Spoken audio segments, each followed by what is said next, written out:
নুরুল হক নূরের short time memory loss হচ্ছে। তিনি যখন কথা বলতে যাচ্ছেন, কথা তিনি পুরোপুরি শেষ করতে পারছেন না। আবার কিছুটা তিনি অগুছালোভাবে কথা বলছেন।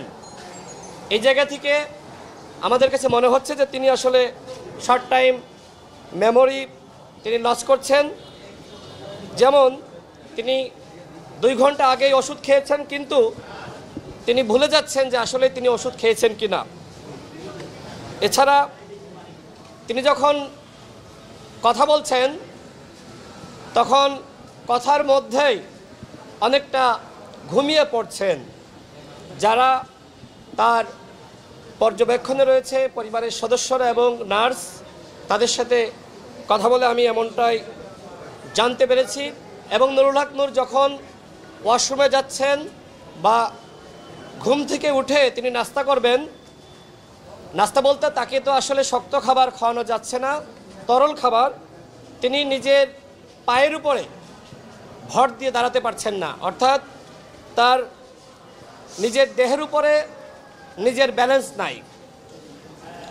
এখনো পর্যন্ত তার চোয়ালের হাড় ভাঙ্গা, নাকের হাড় এখনো পর্যন্ত ভাঙ্গা, যে কারণে তার সর্দি এটার পরিমাণ খুব বেড়ে গিয়েছে। সরকারের পক্ষ থেকে বলা হয়েছিল নুরুল হক নূরকে উন্নত চিকিৎসার জন্য দেশের বাইরে পাঠানো হবে, কিন্তু আমার কাছে মনে হচ্ছে যে বিষয়টি নিয়ে গড়িমসি করা হচ্ছে এবং বিভিন্ন মহল নুরুল হক নূরকে উন্নত চিকিৎসার জন্য যাতে দেশের বাইরে সরকারের পক্ষ থেকে না নেওয়া হয়, এই জন্য একটি মহল সক্রিয়ভাবে কাজ করছে। তারা চায় না নুরুল হক নূর সুস্থ স্বাভাবিক জীবনে ফিরে আসুক।